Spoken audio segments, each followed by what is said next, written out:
73-year-old female with a distended abdomen post-operatively. There is moderate right-sided pleural effusion. As you can see here, there is moderate right-sided pleural effusion with atelectasis. Moderate right-sided pleural effusion. This is the fluid density along with atelectasis. The atelectasis here means a collapsed part of the right lower lung loop.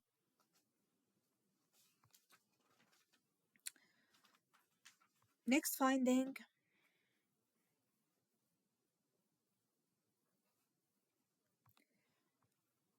on the left side here, there is left hydroureter.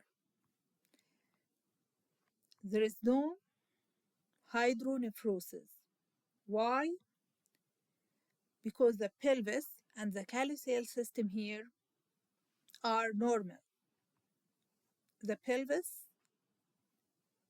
is seen as black signal here.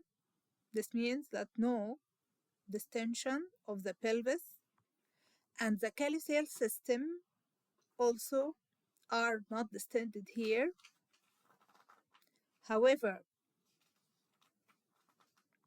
on the right side, the pelvis here is distended and the calyceal system are also dilated with fluid. So here there is dilated pelvic calyceal system along with dilated proximal ureter. So here there is hydroureter and hydronephrosis. However, here there is only hydroureter.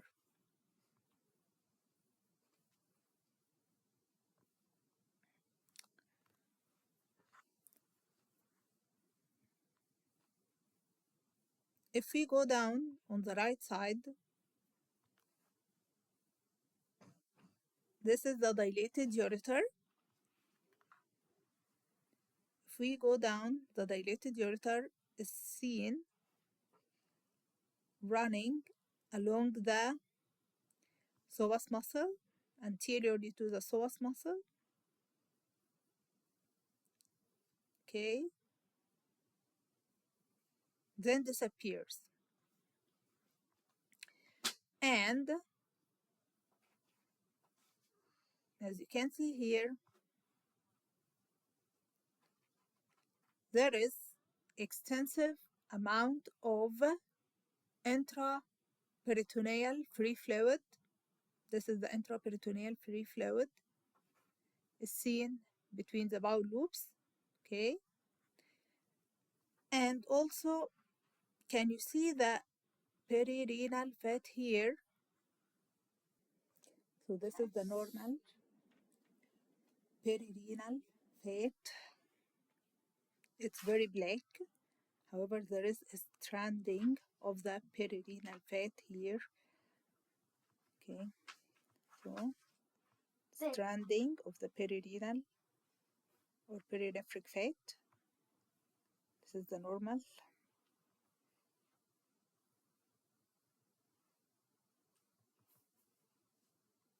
The normal and the stranding of the perinephric fat. There is also multiple bilateral simple renal cysts. Simple renal cyst, another one.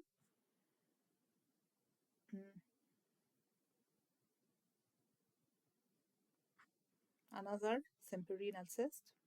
Okay. Also, there is there is surgical emphysema in the right flank. This is the surgical emphysema in the right flank. Can you see all of this? Surgical emphysema in the right flank. Also, there is surgical emphysema in the lower abdominal wall. Can you see this?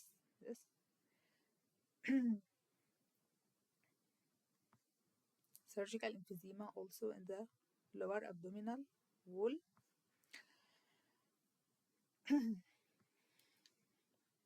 Mostly due to previous hysterectomy.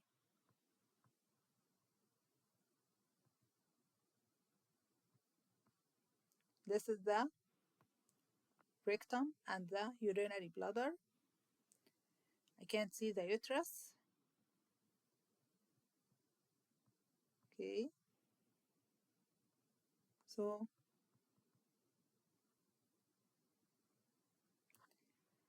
the presence of the surgical emphysema indicates that there is previous surgery, and the absence of the uterus indicates that the surgery was a previous hysterectomy.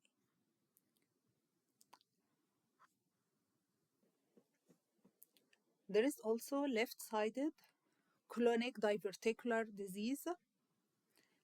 So this is a stomach, okay? And if you go downwards, you see the left-sided colon, okay?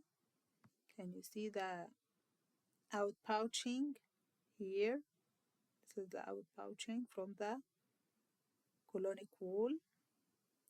This is diverticular disease, colonic diverticular disease, colonic diverticular disease.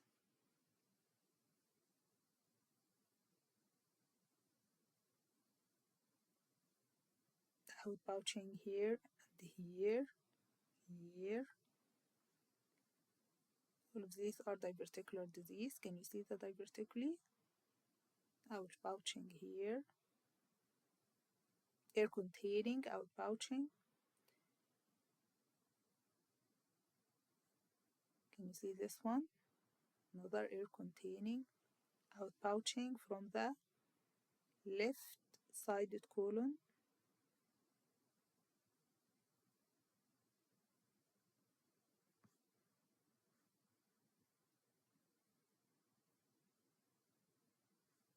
This one.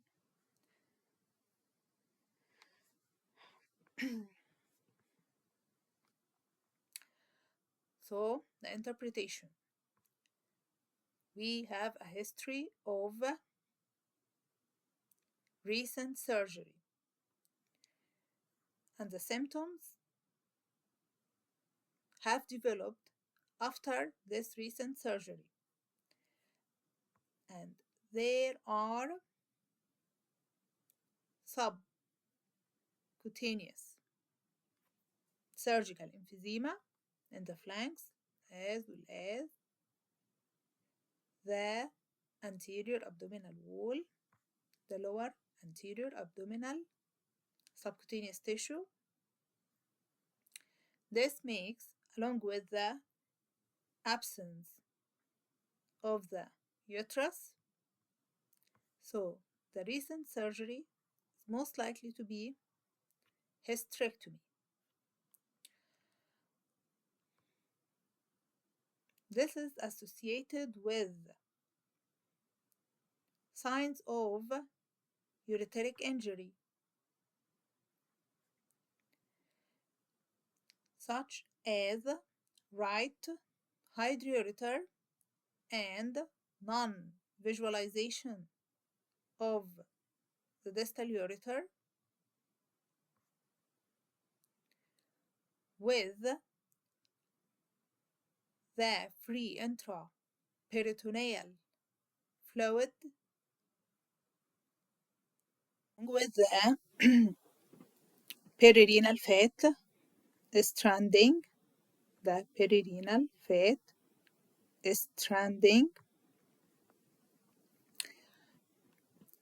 This ureteric injury is most likely to be a surgical complication of the recent hysterectomy. So the diagnosis here, ureteric injury as a surgical complication of the recent hysterectomy. The differential diagnosis is ureteric obstruction, distal ureteric obstruction instead of ureteric injury. So the differential diagnosis is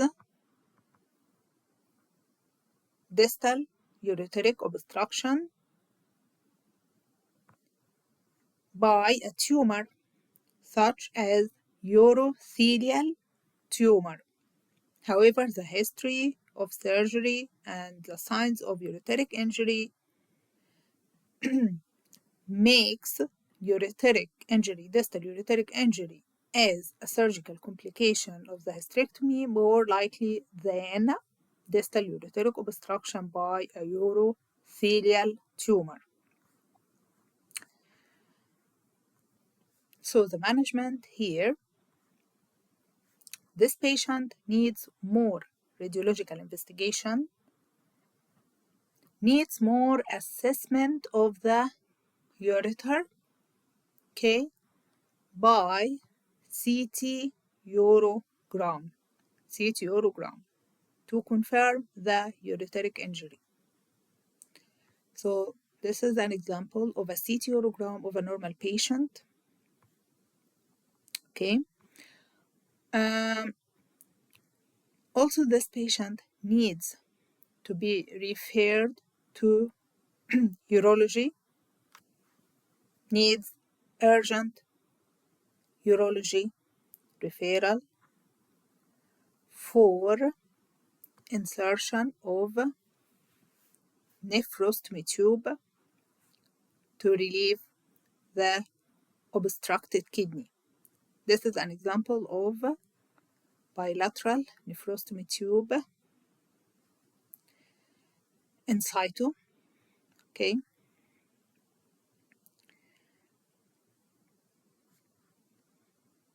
This nephrostomy tube needs to be inserted to relieve the right-sided renal hydronephrosis.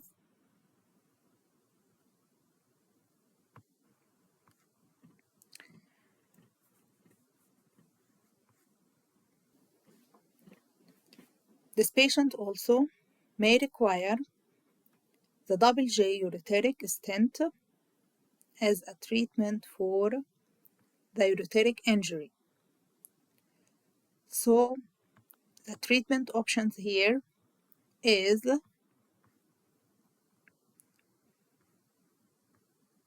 by insertion of nephrostomy tube to relieve the obstructed kidney. And for the ureteric injury, this patient may need insertion of ureteric stent, double J ureteric stent. And this is an example of a ureteric stent on the plain radiograph.